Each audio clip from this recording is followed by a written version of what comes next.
All right there, AP Chem Scholars. Today's segment is going to be a quick review of the collision model, bringing in one or two pieces that I did not talk about previously. But for the most part, I covered this at the beginning because I felt it was something worth discussing at the start, not halfway through the unit. But to cycle back on it, when we talk about reaction, we talk about the fact that the reactants have to collide with enough energy and in proper geometry in order for the proper bonds to break and or to make new proper bonds. So it all comes down to the idea of energy and geometry. Well, the amount of energy that it takes to do this is referred to as the activation energy. We haven't looked at energy diagrams. That's one of the next things we will be talking about. But the idea here is that the activation energy is how much we need to break the bonds and get the process going. Okay.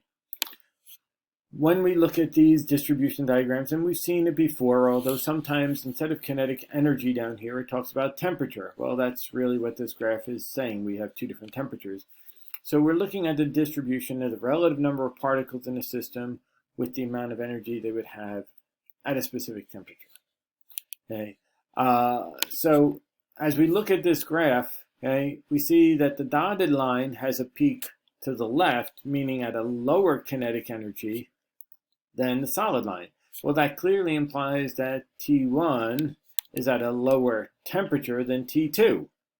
Now, when we look at the activation energy, we see that T1 obviously has few molecules at that desired amount of temperature, whereas T2 has a lot more. Well, at a higher temperature, it should have more ability to, more molecules reaching that activation energy, making the reaction go faster, like we talked about already.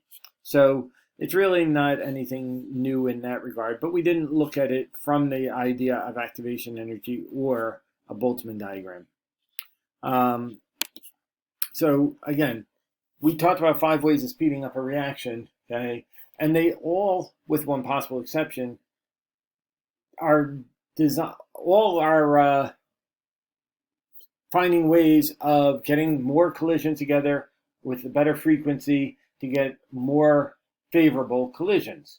Okay, the idea of a catalyst we'll revisit in the very last segment. A catalyst might work that way or might not, okay, because there's two main classes of catalysts. So when we get to that, I'll revisit this yet again. Okay. But to sum up, if we look at this reaction between the nitrate ion and carbon monoxide, making a nitrate ion and carbon monoxide making nitrite and carbon dioxide, okay, what we have is basically the idea that if the reactants are moving too slowly, then they're just going to bounce off each other. There's not enough energy to do any bond breaking. If they're not facing the right way, okay, so this oxygen's coming into the nitrate, well, we don't want that, okay? We're trying to take an oxygen away from the nitrate, not to bring another one towards the nitrate. So they bounce off, nothing happens. But if they are do have enough energy, and they are moving at each other in the right way, so now this carbon is approaching the nitrate, so it's able to pull an oxygen off to make carbon dioxide and the nitrite ion, then yes, the chemical reaction will happen. All right, so hopefully that sums up that, and we'll just go on and talk about energy profiles next.